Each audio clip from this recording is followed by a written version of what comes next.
सुप्रभात विद्यार्थियों। आज हम कक्षा 8वीं की पाठ्यपुस्तक बसंत भाग 3 से पाठ 9 कबीर की साखियाँ नामक पाठ का आज हम अध्ययन करेंगे। भाग 1 में हमने 2 साखियों का अध्ययन किया था। आज के इस भाग में हम तीसरी साखी, चौथी साखी एवं 5वीं साखी का अध्ययन करेंगे। तीसरी साखी इस प्रकार है। माला तो कर में फिरई, जीव फिरे मुख माही, मनुवा तो चहुदिशि फिरई, यह तो सुमिरन नाही। इस साखी में कबीरदास जी ने उन लोगों के ऊपर गहरा कटाक्ष किया है जो कि भगवान की पूजा करने का सिर्फ दिखावा करते रहते हैं या ढोंग किया करते हैं, और असलियत में ऐसे लोगों का मन आज भी संसार की चीज़ों में लगा हुआ होता है, जैसे धन, ऐश्वर्य इत्यादि। माला तो कर में फिरे, कबीरदास जी कहते हैं ऐसे लोग जो हाथ में माला लिए हाथ में माला फिराते रहते हैं, जीव फिरे मुख माहे, और अपने मुख से राम नाम का जप या उच्चारण करते रहते हैं। ऐसे लोग मनवा चहुदिशि फिरे, पर ऐसे लोगों का मन आज भी चारों दिशाओं में फिरा रहता है, संसार की वस्तुओं में लगा रहता है।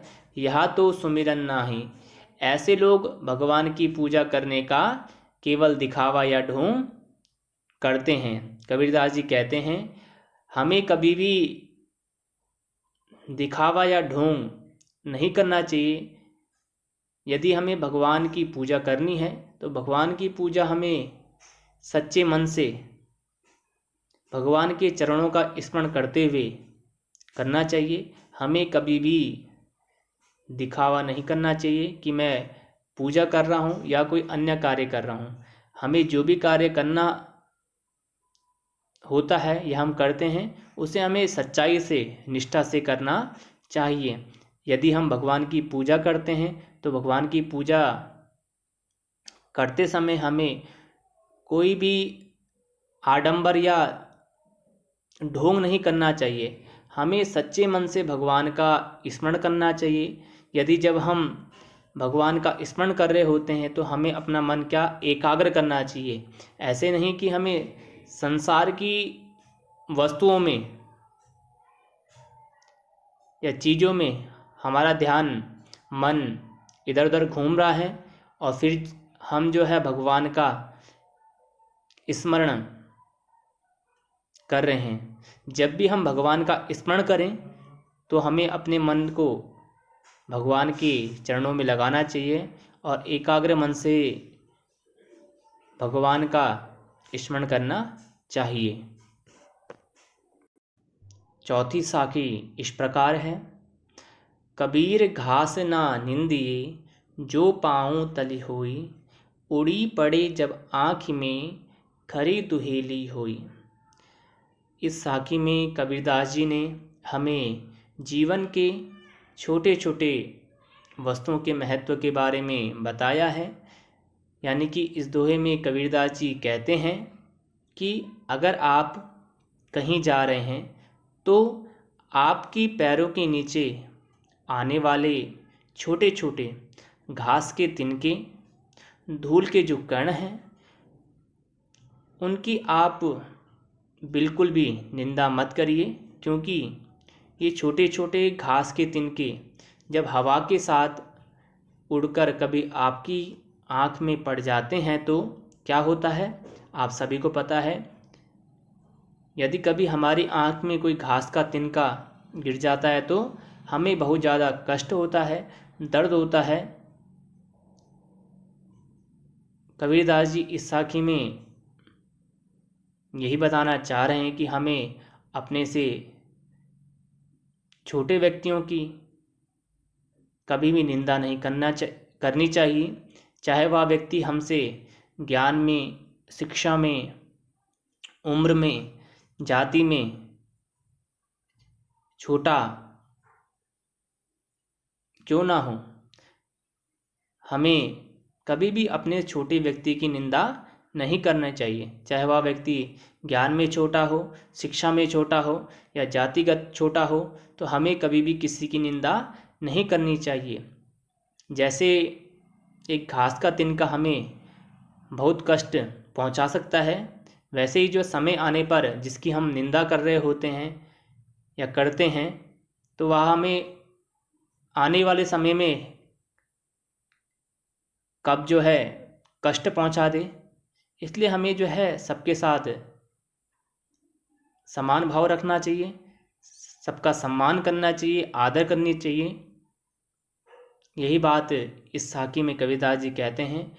हमें कभी किसी को ज्ञान में, उम्र में या शिक्षा में कभी छोटे व्यक्ति को कष्ट नहीं पहुंचाना चाहिए, हमेशा उनका सम्मान करना चाहिए। 5वीं साखी है। जग में बैरी कोई नहीं, जो मन शीतल होए, या आपा को डारी दे, दया करे सब कोई। कबीरदास जी इस साखी में कहते हैं कि इस दुनिया में कोई आपका बैरी अर्थात शत्रु नहीं हो सकता यदि आपका मन शांत हो। कबीरदास जी कहते हैं इस पूरे संसार में आपका कोई शत्रु नहीं हो सकता है यदि आपका मन शांत है। या आपा को डारी दे, उस मन की शांति के लिए हमें क्या करना पड़ेगा? अपने मन को शांत करने के लिए हमें क्या करना होगा? या आपा को डारी दे, आपके अंदर जो अहंकार है, आपके अंदर जो घमंड है, उस घमंड को हमें क्या करना पड़ेगा? उस घमंड का हमें त्याग करना पड़ेगा। जब हम अपने अंदर का, मन के अंदर का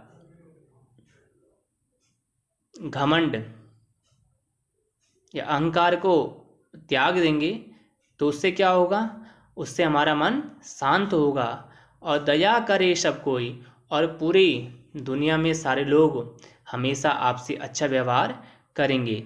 इस साखी में कबीरदास जी ने बताया है कि इस संसार में आपका शत्रु कोई नहीं हो सकता यदि आपका मन शांत हो। यदि आपका मन शांत है तो आपका इस धरा में कोई शत्रु नहीं हो सकता। और आप अपने मन को कैसे शांत करेंगे? आप अपने मन को शांत करने के लिए जो आपके अंदर अहंकार है, जो घमंड है, आपको सर्वप्रथम उसका पहले त्याग करना होगा। आपके अंदर जो अहम की भावना है, मैं की भावना है, आपको उससे सर्वप्रथम उसका त्याग करना पड़ेगा। जब आप अपने अंदर के घमंड का त्याग कर देंगे तो दुनिया में सारे लोग हमेशा आपसे अच्छा व्यवहार करेंगे।